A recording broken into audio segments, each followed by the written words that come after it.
Today's mindful moment.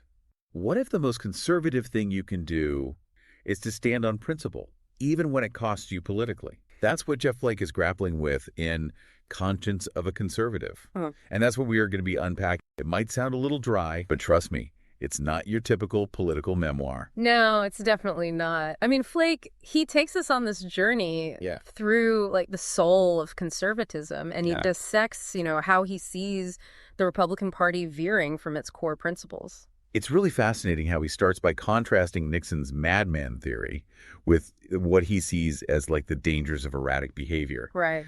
So for people who don't know, Nixon cultivated this image of being unpredictable strategically. Yeah. To keep, his opponents guessing. And it worked, right? I mean, it did. But Flake, he makes a really crucial distinction here.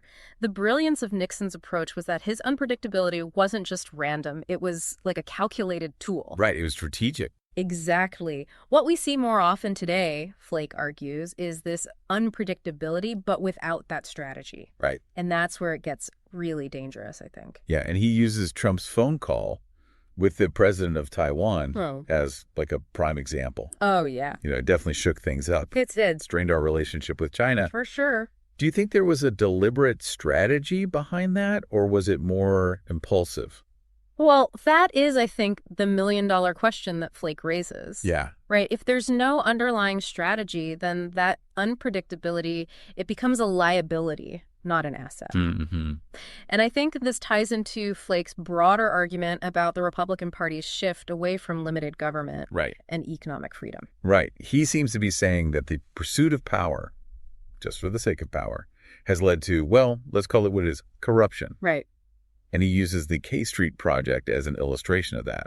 Yeah, for those who might not be familiar, the K Street Project, it refers to this period when lobbyists essentially had a revolving door between their firms and Republican offices. So ensuring that their interests were always prioritized. Interesting. Flake suggests that, this type of influence peddling is a symptom of a party that's lost its way. And that leads us to the rise of this extreme partisanship, right? Yeah. And figures like Tom DeLay. Yeah.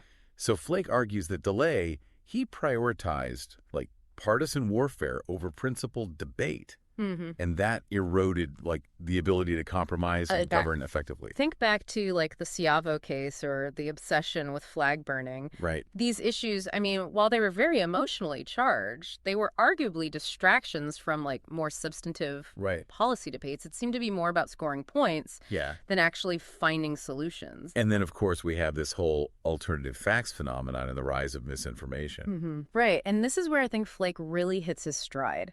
He argues that this isn't just a left or right issue. It's a threat to democracy itself. Right. And he cites this study. It showed that leading up to the 2016 election, half of the information circulating on social media in Michigan was actually false. Wow, that's huge. It's a staggering statistic. Yeah. And he also talks about how the weaponization of information, especially by, foreign actors like Russia, that really undermines our ability to even discern what is true. It's so concerning. It is. And he connects this directly back to the erosion of conservative principles. Yeah. And he brings in figures like George Orwell and Friedrich Hayek, who are often considered conservative icons. Right. I'm curious to hear what their take is on all this. Well, Orwell warned against the dangers of dismissing new knowledge and embracing like alternative facts. Right. And Hayek, although he was a champion of free markets, he was actually deeply critical of conservatism's susceptibility to nationalism. Why would Hayek, a proponent of free markets, see nationalism as a threat?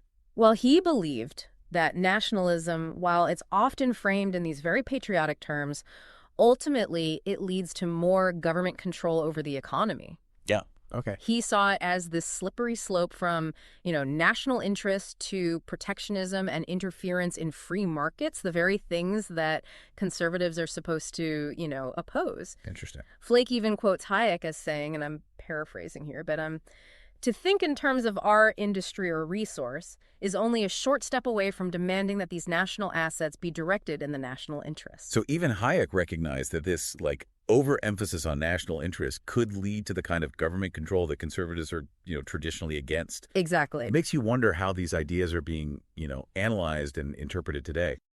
I recently came across this YouTube channel. It's called Mindful Moments. Okay.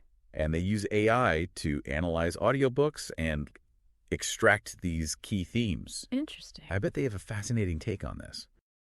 And speaking of like national interest versus individual freedom, Flake brings a very personal perspective to this conversation through his experience of growing up on a cattle ranch in Arizona. Yeah, and he paints a really vivid picture of working alongside migrant laborers. Yeah. You know, humanizing an issue that often gets lost in this abstract political rhetoric. And it's not just an abstract issue for him. No, not at all. He talks about his own family's history, fleeing religious persecution to come to America. Right. It adds like this really powerful personal layer It does. to this whole discussion. And I think it connects to his broader point about the importance of standing up for what's right, even when it's unpopular. Right. You know, even when it's difficult. That brings us to his experience in Namibia, witnessing their transition to democracy in the early 1990s. Yeah. He draws this really compelling parallel between that experience and Václav Havel's address to Congress in 1990. Havel, you know, he was a playwright and dissident who became the first president of post-communist Czechoslovakia. And he spoke about this idea of a family of man and really the fragility of democracy. Right. It wasn't a given then, and it's still not a given. Right. Flake seems to be echoing Havel's warning that the road to democracy is not irreversible, especially in light of current global events. Right. It's a sobering reminder that we can't take these things for granted.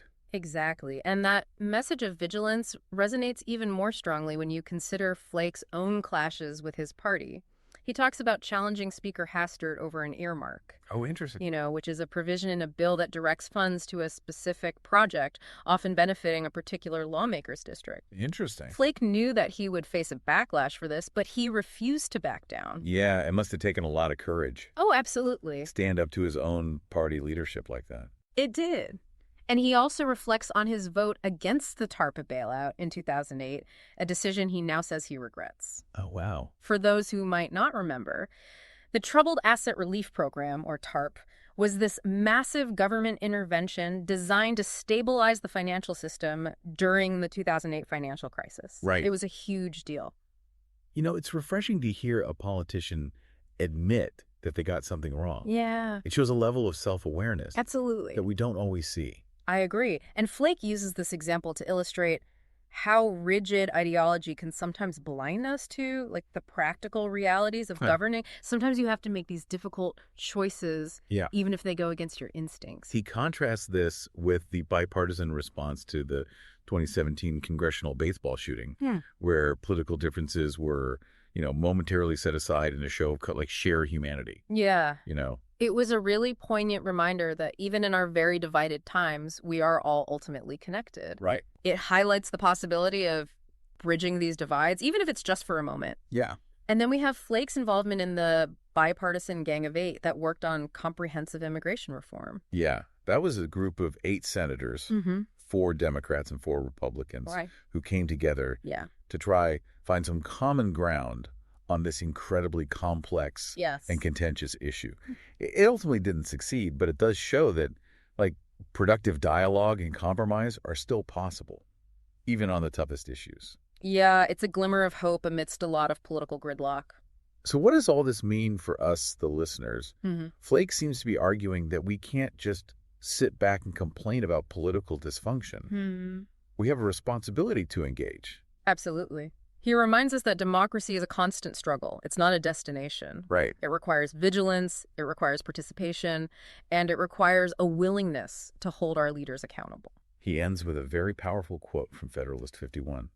Ambition must be made to counteract ambition. What does that mean for us today? Yeah. What is our role in ensuring that power is held in check, regardless of who is in charge? That is the question. That's a really good question. It's a challenging one for sure. It suggests that we can't just rely on the system to self-correct. Right. We, the citizens, have to play a more active role in holding power accountable. Right. He seems to be arguing for a return to principle, a rediscovery of those core values that have always been at the heart of American conservatism. Yeah.